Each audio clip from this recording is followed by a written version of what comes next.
Hello ladies and gents, boys and girls, people of all ages, sexualities and identities, and welcome back to another Doctor Who review. And we're back with the second part of the Daleks Take Manhattan with Evolution of the Daleks. So what happens in Evolution of the Daleks is we basically pick up off from where we left off. Mr. Diagoras has become Dalek Sec, Dalek Sec has become Mr. Diagoras, and they have both become the human Dalek.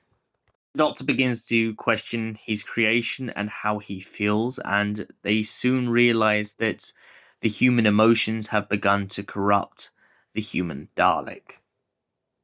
This, of course, alarms his other Dalek brethren because they believe in the Dalek race being pure of Khalid. And by becoming a peaceful race, this doesn't really fit in with the Daleks' regime. They begin to electrocute a lot of the bodies in the lab, and a lot of them begin to wake up and become foot soldiers for the Daleks.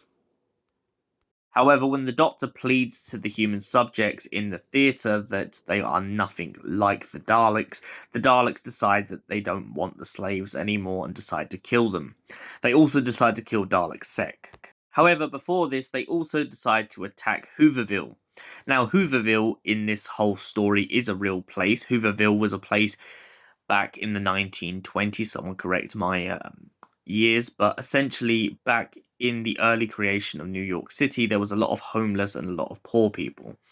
And they had nowhere left to go, so they all used to go to Hooverville. Hooverville became a place that they could live and eat and breathe and be allowed to live amongst their fellow man. However, back to the main story, the Daleks decide to kill off Dalek Sec, yes, and the prisoners, causing the Doctor to be enraged madly with anger, especially after what had happened. However, the Daleks in the theatre aren't the ones to actually kill the prisoners because they were shot down by the prisoners themselves. No, it turns out that Dalek Khan, the last survivor of the cult of Skaro, decided that his other subjects weren't up to the task of being part of the Dalek Empire. So he decides to make a temporal shift and escape just so that he can enrage the Doctor a little bit longer. The Doctor then finds himself fighting to help Laszlo survive the incurable disease of being a pig slave.